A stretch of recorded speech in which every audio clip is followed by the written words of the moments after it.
Bonjour, mesdames et messieurs. Bienvenue à une autre émission Bâtisseurs d'avenir. Cette semaine, nous allons visiter une entreprise de services, pour ne pas dire de multiservices, du nom de Groupe Habitat. Et nous allons rencontrer plus particulièrement son président, M. Mathieu Simard. Bonne émission.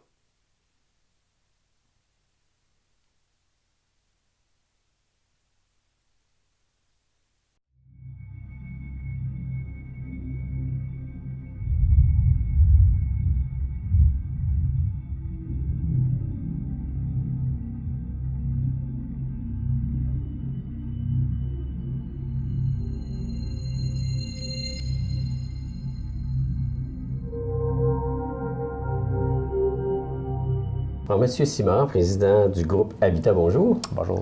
Merci de nous recevoir chez vous. C'est un plaisir. On parle aujourd'hui d'une entreprise assez spécialisée, offrant une multitude de services. Groupe Habitat, comment c'est venu au monde? Groupe Habitat, c'est venu au monde, je vous dirais, à la base en 2005. J'étais avec ma conjointe. Nous, on a une formation en architecture. Moi, je suis architecte, membre de l'ordre. Ma conjointe a la même formation que moi. On faisait des plans de conception, puis ce qu'on réalisait, c'est qu'il y avait un désir de notre clientèle de poursuivre en réalisation. Puis c'est toujours intéressant de dessiner, concevoir, trouver des parties architecturales, des concepts intéressants, et de les voir se réaliser selon nos attentes et selon les besoins du client. Je veux dire, c'est motivant, intéressant. Moi, ça m'a toujours parlé de voir le constructif, disons. Et suite à ça, j'en ai parlé longtemps avec ma conjointe, de dire j'aimerais bien aller voir comment ça fonctionne l'entreprise de construction. Puis en parallèle, j'ai reçu une offre d'un entrepreneur de Québec qui faisait des réalisations ici dans Charlevoix, là, Qualité Construction pour ne pas le nommer. Martin Tremblay, c'est un gars de Saint-Joseph-de-la-Rive, c'est un gars de la région, puis il était très généreux, on s'est entendu, puis il m'avait donné un contrat de 2 ans. Finalement, j'ai fait presque 4 ans. Puis tout ce qui était tenue de bureau, estimation, gestion de chantier, chargé de projet, tous les volets qu'un entrepreneur doit couvrir, bien, je les ai tous appris avec cette entreprise-là, ce qui a permis en 2009 de créer Habitat et Construction avec un partenaire qui s'appelle Frédéric Tremblay, que j'avais rencontré chez Qualité Construction, qui est un contremaître. Donc, on a fondé l'entreprise qui est devenue opérante en 2010. Toujours en parallèle avec mon frère Louis, on a fondé Habitat Réfrigération. Mon frère, c'est un frigoriste. Je pense que c'est une personne qui a une facilité au niveau interpersonnel. Puis, il y avait une fibre entrepreneuriale en lui, je pense qu'il ne connaissait pas à l'époque, mais maintenant qu'il a réalisé, il l'avait. Tout à fait. Il s'est découvert là-dedans. Donc, en 2010 également, Habitat Réfrigération est devenue opérante. Et de fil en aiguille, on a constaté que la réglementation au Québec, on l'entend souvent, surtout au niveau de la construction, est très complexe. Puis ce qu'on réalise, c'est que les clients, ce qu'ils veulent avoir, c'est une simplicité. Donc, juste le fait d'aller chercher son permis maintenant, avec tous les règlements qui existent, les comités consultatifs d'urbanisme, puis je dis pas ça négativement, c'est très positif, ça permet de protéger les paysages, mais c'est pas si complexe que ça quand tu es dans le domaine à tous les jours, mais pour quelqu'un qui arrive et qui commence à réaliser un client qui vient de l'extérieur, pour la plupart de nos clients, ça peut devenir complexe. Donc, nous, ce qu'on voulait, c'était faciliter le processus, autant au niveau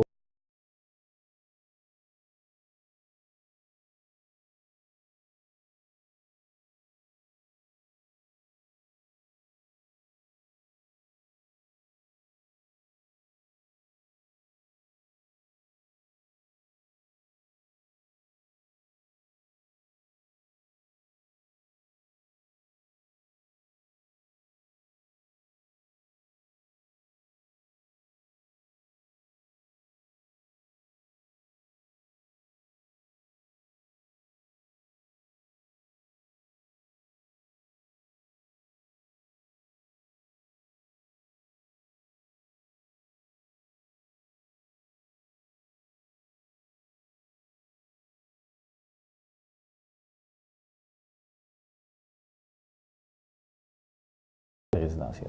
Ça devient une échelle où est-ce que la proximité du client est importante, puis je pense que c'est ce qu'on aime. L'interpersonnel est important pour nous. Là. Parce que quand on est architecte, comme je disais, on dessine jeune, on aime ça, on fait des plans. Oui, ma mère s'amuse des fois à sortir mes petits dessins que j'ai faits quand j'étais très jeune, les petits bois de carton que j'aimais transformer, les portes que je découpais. Puis mon grand-père a toujours été quelqu'un qui aimait C'est sûr qu'à l'époque, on n'était pas comme aujourd'hui, donc une planche ou une vieille porte pouvait valoir à leurs yeux quelque chose de très important. Ils pouvaient faire des miracles avec ça, un fond de remorque ou peu importe. Mon grand-père était le plus grand recycleur que j'ai pu voir. Il était avant un temps, lui, là. Nous, aujourd'hui, quand on voit les coûts que peut amener un ouvrier pour enlever des clous sur une planche pour le récupérer, on l'envoie dans le container puis on en achète un autre, tandis qu'à l'époque, ça valait une fortune. Donc, j'ai tout vu ce que mon grand-père a pu récupérer, puis très jeune, j'étais de bonne heure avec lui dans la boutique à bois, puis je participais avec lui, puis mon père aussi, quand il travaillait, j'étais avec lui, j'aimais. Donc, j'aimais bien dessiner, oui, j'étais en architecture, mais j'aime aussi le volet réalisation, puis je pense que c'est un peu ça qui explique pourquoi on est ici. Alors, on l'imagine, puis ensuite, on voit le résultat. Tout à fait. Ah, c'est super, ça. Dans le contexte actuel, globalement, ça représente grosso modo le groupe Habitat 9 entreprises. Ça veut dire combien d'emplois, ça? Bien, c'est sûr que le chiffre 9 entreprises peut paraître important, mais je veux dire, comme on a discuté tout à l'heure, il y a tous les volets légaux qu'on développe avec, que ce soit les notaires, les avocats ou les gens qui nous assistent. Il y a tout un volet fiscal avec qu'est-ce qu'on incorpore, qu'est-ce qui devient une société dans collectif, qu'est-ce qui devient notre nom personnel. Mais des compagnies opérantes, je pense qu'on peut vraiment dire qu'on en a 5 là, actives. Qui emploient? Une quarantaine d'employés, 35-45 selon la saison, mais ça doit être autour de ça. Alors, ça a progressé quand même assez rapidement. Oui, on a géré une croissance très rapide. Maintenant, des fois, on est outillé d'une façon quand on commence, puis là, maintenant, on est justement en train de tout revoir nos façons de faire pour se structurer, pour améliorer notre efficience. Je vous dirais que cette année, depuis même l'année dernière, sans dire qu'on veut freiner notre croissance, on veut surtout s'assurer de bien la contrôler, puis de s'outiller de façon intelligente et responsable pour bien le faire. Parce que gérer une croissance, c'est pas évident dans le contexte où des fois ça peut aller trop vite, puis on prend des décisions trop rapides, puis on peut faire des erreurs. Sauf que quand on discute avec des entrepreneurs ou des gens qui ont eu des entreprises, c'est beaucoup plus facile de gérer une croissance qu'une décroissance. C'est moins stressant, je pense. Je pense que oui. Mais la beauté de la chose, c'est qu'il y a des gens qui existent qui peuvent nous présenter des façons de faire, des outils, analyser chaque personne qui travaille ici au niveau administratif. Je pense qu'on est entre 8 et 10 dans les bureaux, là, tout dépendamment de la période de l'année.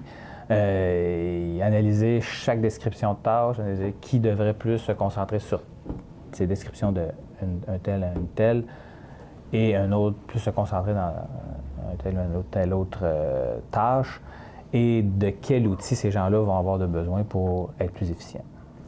Puis qu'on se comprenne bien, là, je ne dis pas que nos employés manquent d'efficience ou à un moment donné, je pense que comme dirigeant, on a à se regarder dans le miroir, puis plutôt que de mettre certaines choses sur le dos de nos employés, je pense qu'on est capable de se dire non, c'est moi qui les ai mal outillés, qui a mal gérer ce que j'avais de besoin pour qu'il soit le plus fonctionnel possible, et c'est à moi de faire mes devoirs puis les rendre.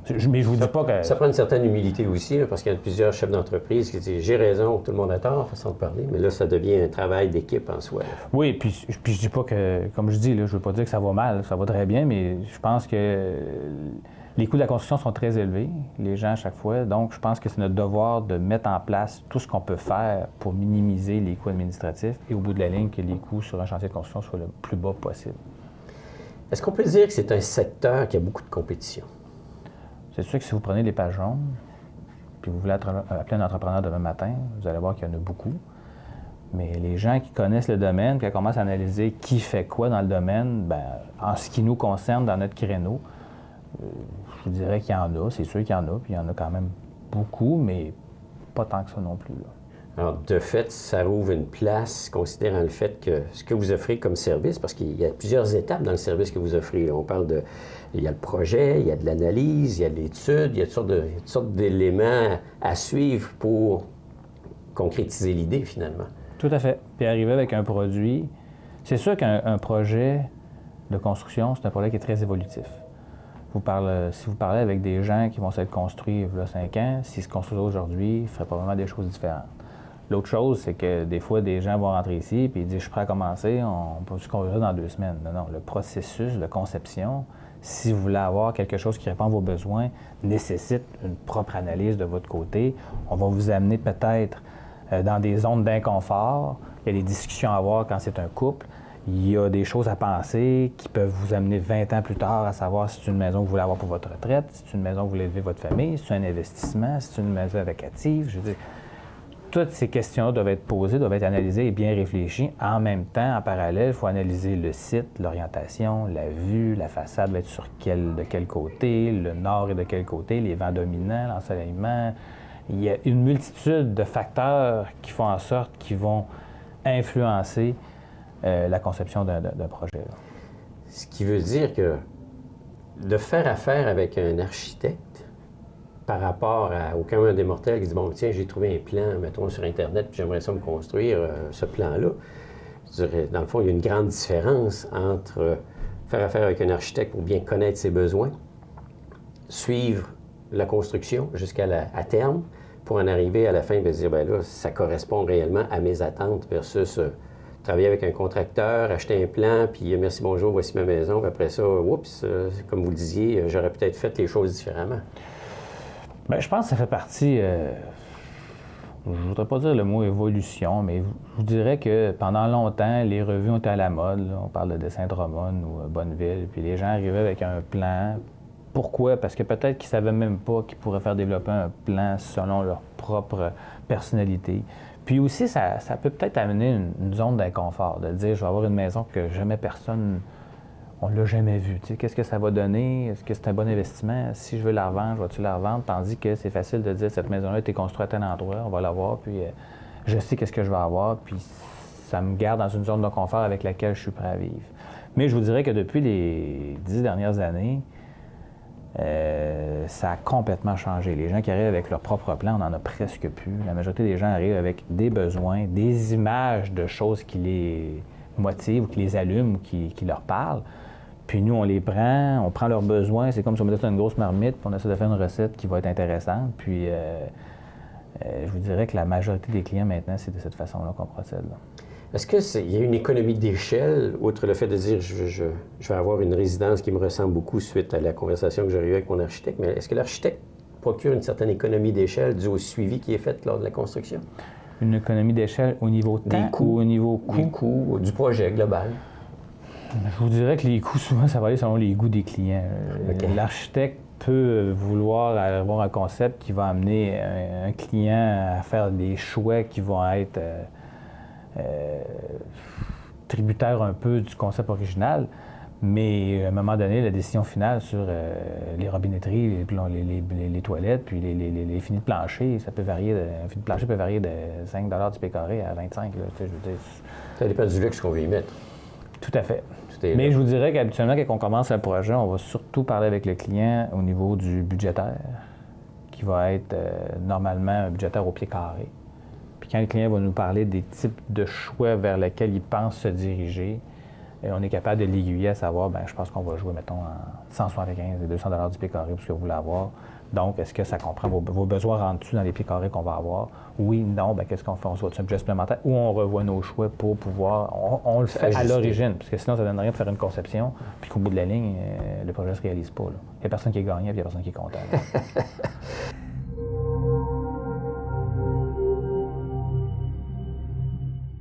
Dans un avenir rapproché, quels seraient probablement les principaux défis auxquels pourrait faire face votre entreprise?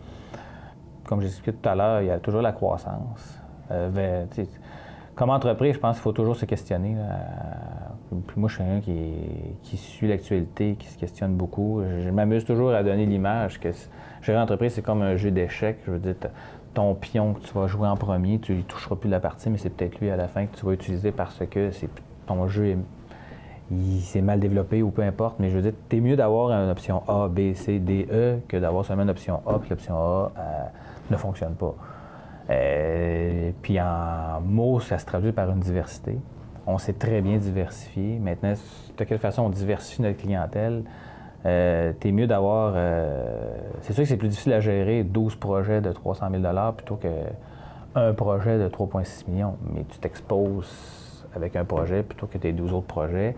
Je ne dis pas qu'il faut un plus que l'autre. Je pense qu'il faut se diversifier autant au niveau de l'ampleur des projets que des usages, que de la clientèle qu'on va aller chercher, puis de type de clientèle qu'on va aller chercher. Comment ça peut se traduire? Il faut aussi suivre le marché, comme depuis les 3 dernières années, les entrepreneurs qui ne vivaient que des soumissions publiques, c'est-à-dire la Société québécoise des infrastructures ou anciennement le C3S, mais le CIUS maintenant, la Corporation d'hébergement du Québec, c'est difficile. Quand tu vois une ouverture de soumission, puis il y a autour de 20 entrepreneurs, c'est parce que les soumissions publiques sont très rares. Le gouvernement, avec sa réforme financière, je ne veux pas dire le mot réforme, mais on parle d'austérité. Je ne sais pas si on peut utiliser ce mot-là, mais la rigidité administrative, mettons, là, fait en sorte que les soumissions publiques sont très rares ces dernières années, puis que les entrepreneurs qui veulent les avoir s'arrachent les coups et que le contexte est beaucoup plus aux maîtres d'ouvrage qui vont en soumission qu'aux soumissionnaires présentement. Là. Donc, ce volet-là est plus difficile. Nous, on est beaucoup plus dans le volet privé. On a quand même développé une très bonne clientèle. Puis je vous dirais que la meilleure publicité, c'est le bouche à oreille. Rares sont nos clients dans la compagnie de construction qui ne sont pas contents. Et c'est notre meilleure publicité. Puis présentement, le réseau, ça fait un peu boule de neige. Puis on reçoit des téléphones des fois, puis tu as entendu parler de quelle façon. Bien, un tel m'a parlé, puis je n'ai rappelé un autre. Puis on a un projet présentement à Québec là, qui est pour OVH Technologies, c'est de la haute technologie. C'est un peu du cloud, là, entre guillemets. Là. C'est une entreprise informatique qui fait un peu comme Google, mais à beaucoup plus petite échelle. Puis c'est des Européens. Puis j'ai demandé pourquoi est-ce que tu nous as appelés. Bien, écoute, j'ai fait quelques téléphones, j'ai appelé 5 de vos anciens clients, puis c'était 100% taux de satisfaction. Donc, nous, voici mon budget, voici ce qu'on va arriver. C'est très élevé, 100% taux de satisfaction. Je veux dire, c'est la meilleure publicité qu'il y a. Disons qu'on était chanceux, il a acheté les 5 bons, mais là, je blague. Là, je veux dire, c'est sûr qu'un projet ne peut pas être parfait. Mais je pense que le fait qu'un client va être satisfait, puis la plupart des gens le savent que ça ne peut pas être parfait, mais de quelle façon tu vas réagir face justement aux problématiques? Moi, je dis toujours que ça ne donne rien, puis je le mentionne à tout mon monde ici, ça ne donne rien de passer 2 semaines à essayer de chercher le coupable. Le client, ce qu'il veut, lui, c'est un projet. Il veut que ça se termine au plus vite, puis la dernière chose qu'il veut entendre parler, c'est des problèmes. Tout ce qu'il veut avoir, c'est des solutions. Fait que nous, dès qu'il y a un problème, avant d'aviser le client qu'il y a un problème, on va arriver avec une option A, B, C, D. Puis le but, c'est de retarder le moins possible l'échéancier, puis de faire en sorte qu'on est en mode réactif. Donc, proactif. Tout à fait. Dans l'évolution de l'entreprise, qu'est-ce qui a fait, je vous dirais peut-être, y a-t-il un bon coup qui est arrivé dans l'évolution, vous direz, hey, ça nous a permis de passer à une étape supérieure, façon de parler?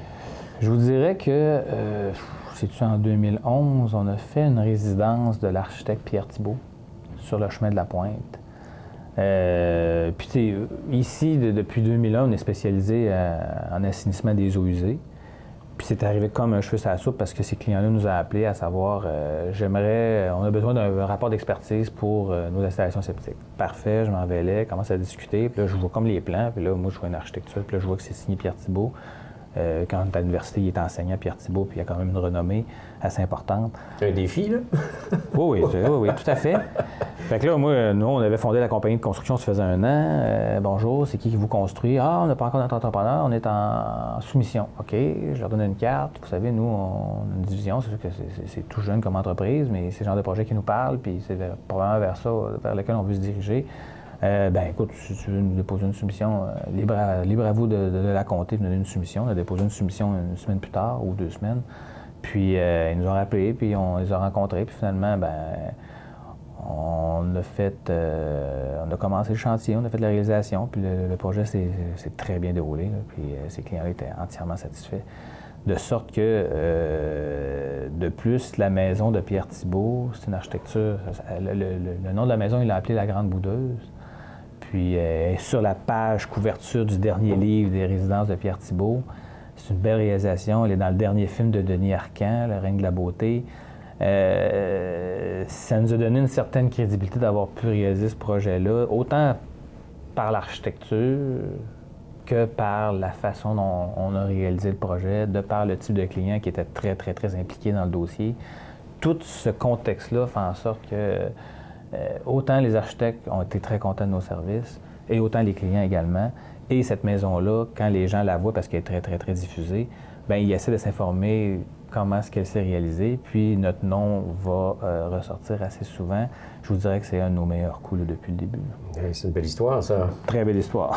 Franchement, ça n'arrive pas tous les jours, mais quand ça passe, il faut le prendre. Bien, je vous dirais que depuis ce temps-là, ça doit faire peut-être 5 maisons de Pierre Thibault qu'on construit. Ah oui? Donc, ça a créé des petits, ça, là. Tout à fait. Ah, c'est super.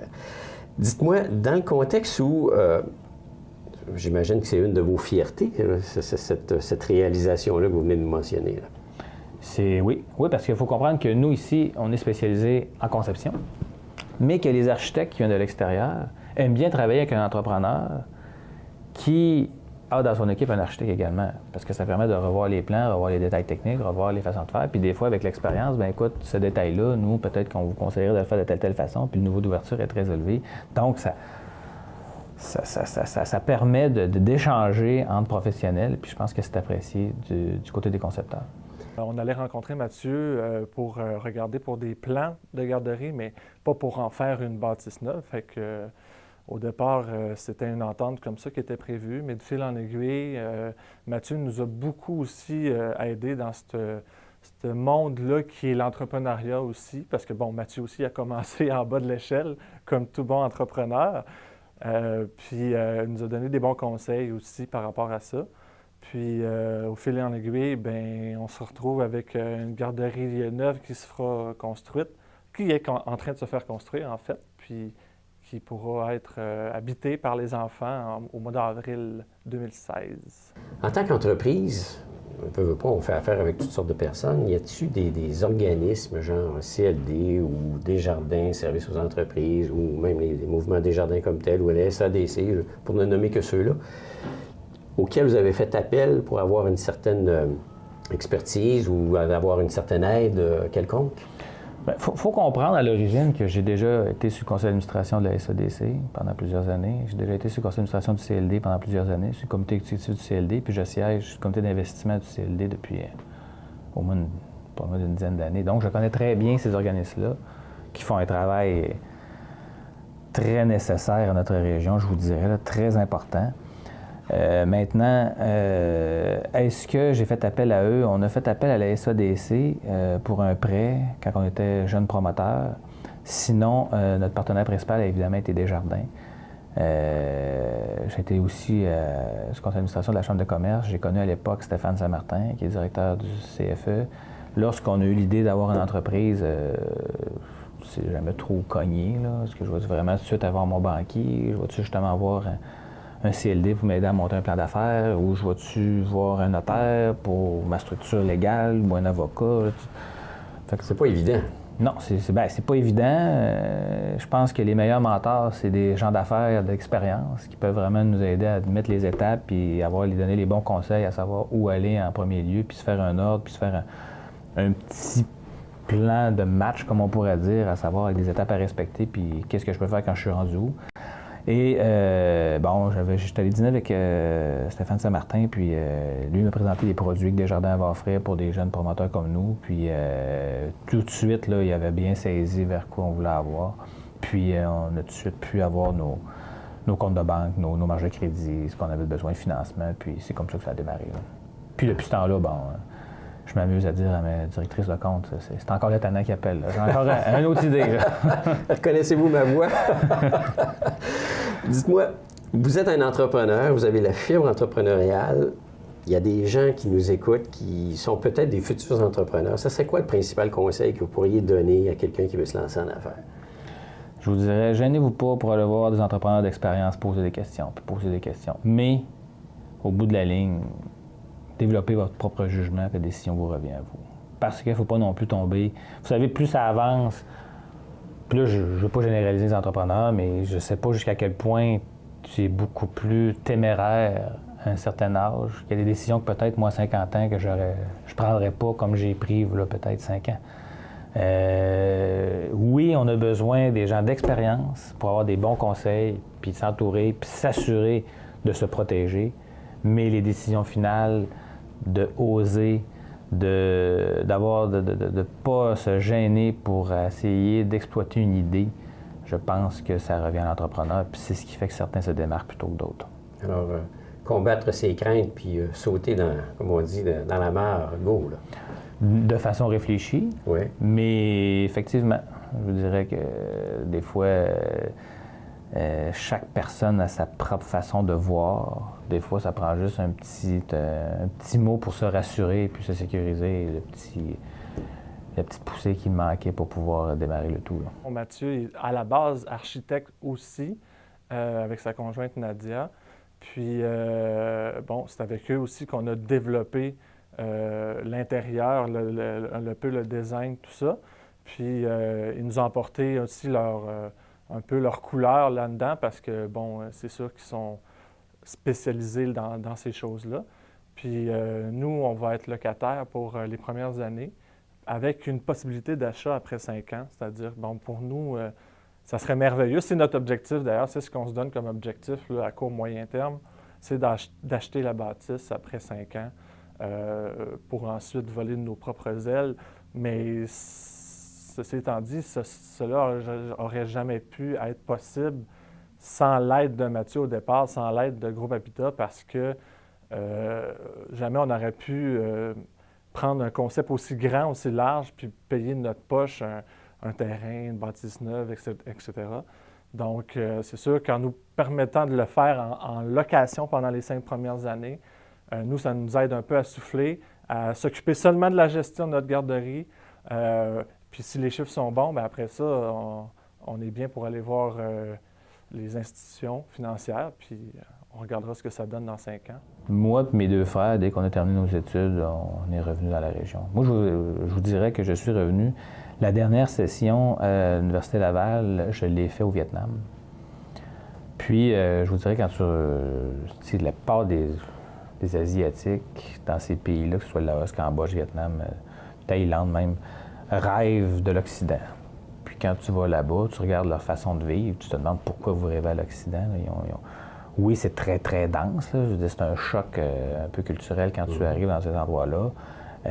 C'est une autre façon tout autre de vivre, mais on dirait qu'ils ont un niveau de non-stress par rapport à nous, qui est toujours le défi de performance, puis il faut finir avant de commencer, puis il faut toujours en faire plus. Que de toute façon, ce qu'on constatait, c'est qu'à 3 heures, peu importe où il était rendu, tout arrêtait. Il allait chez les enfants, ça jouait avec les enfants dans les rues, les enfants sourient, tout le monde est heureux. Puis le lendemain matin, on recommence. On finira demain si on n'a pas fini aujourd'hui, puis si c'est pas demain, ce sera la semaine prochaine, ce sera le mois prochain. Puis ça te fait comme réfléchir. Puis moi, pendant toutes mes études, j'ai travaillé dans un bureau, j'étais préposé aux bénéficiaires aussi dans un hôpital, puis j'ai jamais arrêté. Puis là, quand je suis revenu, j'ai comme fait, il me semble que...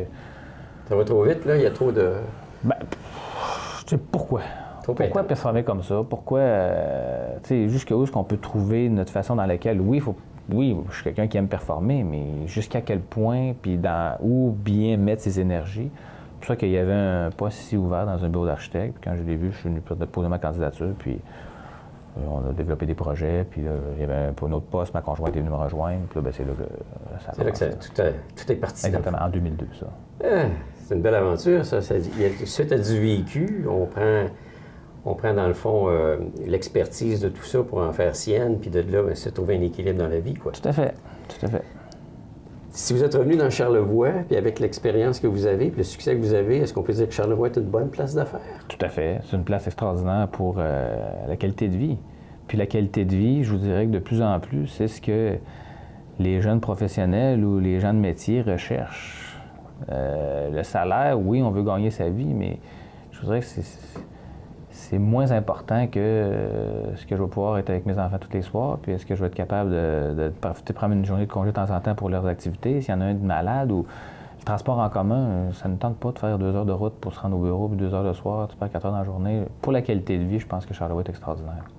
Alors, c'est à bien y penser. Pourquoi s'exproprier quand on peut faire des affaires ici?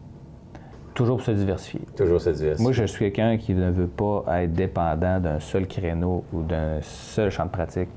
Il faut toujours avoir un plan B, un plan C, un plan D et même un plan E. Puis le fait de se diversifier, de voir le marché, qu'est-ce qui se passe à l'extérieur, s'il y a de l'intérêt, mais c'est toujours de doser ce qu'on va faire, puis il faut prendre le temps de réfléchir pour bien le faire. C'est un peu un concept, une thématique, si on veut, qu'on veut mettre l'emphase sur toute la garderie. Donc, je ne vous en dirai pas plus parce que je vais vous inviter à venir la voir un coup que ça va être fait, puis on en parlera un peu plus rendu là. En tant qu'entreprise assez diversifiée par rapport aux services que vous offrez, on peut dire que votre entreprise apporte quoi comme retombée dans la région? Je m'amuse souvent à dire à mon monde ici, moi j'ai ma loi du 10 %. Je vais toujours essayer d'acheter localement, le plus qu'on va pouvoir, essayer de négocier. Puis on est prêt à payer entre 8 et 10 % plus cher pour que l'économie régionale, parce que l'économie régionale est très fragile, là. Oui. Je veux dire, je pense que les gens n'ont vraiment pas conscience du collatéral. Je vais aller prendre mon essence chez Esso, qui lui peut permettre d'avoir une personne qui va engager un autre, que sa nièce va travailler un autre. Tu sais, je veux dire, tout est lié de façon très serrée. Et puis, nous, on se fait un devoir de faire tout ce qu'on peut pour acheter le plus possible ici. Ce serait facile là, de commencer à toujours rechercher un prix, puis finalement... faire soumissionner, puis prendre tout le moins cher, comme dans les centres urbains, ça se fait. Je vous dirais qu'ici, il faut en être conscient. Puis il faut faire, chaque entrepreneur fait son effort. Bien, je pense qu'au bout de la ligne, on est gagnant sur toute la ligne. Là. Tout le monde va en bénéficier. Là. Il fait beau aujourd'hui à l'extérieur, donc c'est un message d'espoir. Et à partir de là, d'entraide. Mais quand on parle d'espoir, je pense qu'on s'expose. Je veux dire, je pense c'est pas un message négatif. Moi, je pense qu'on a tout à gagner à en être conscient, puis à se le dire entre nous. On en parlait justement avant Noël, à savoir, on veut faire du développement économique, mettons, dans Charlevoix-Ouest ou Charlevoix complet. Comment est-ce qu'on le fait? D'attendre qu'une entreprise va venir, va créer 200 emplois, qu'on oublie ça, ça s'est arrivé très rarement. Mais que nos propres personnes, nos entrepreneurs, peu importe lesquels, qui aient des idées, qui les développent, mais qu'ils le fassent, oui, parce qu'ils ont une idée d'entreprise, mais qu'ils le fassent aussi parce qu'ils ont à cœur le développement de la région, c'est important. C'est le petit plus. Oui, c'est important. Mathieu Simard, merci beaucoup. Bien, ça m'a fait plaisir, c'est moi qui vous remercie. Et bon succès. Merci.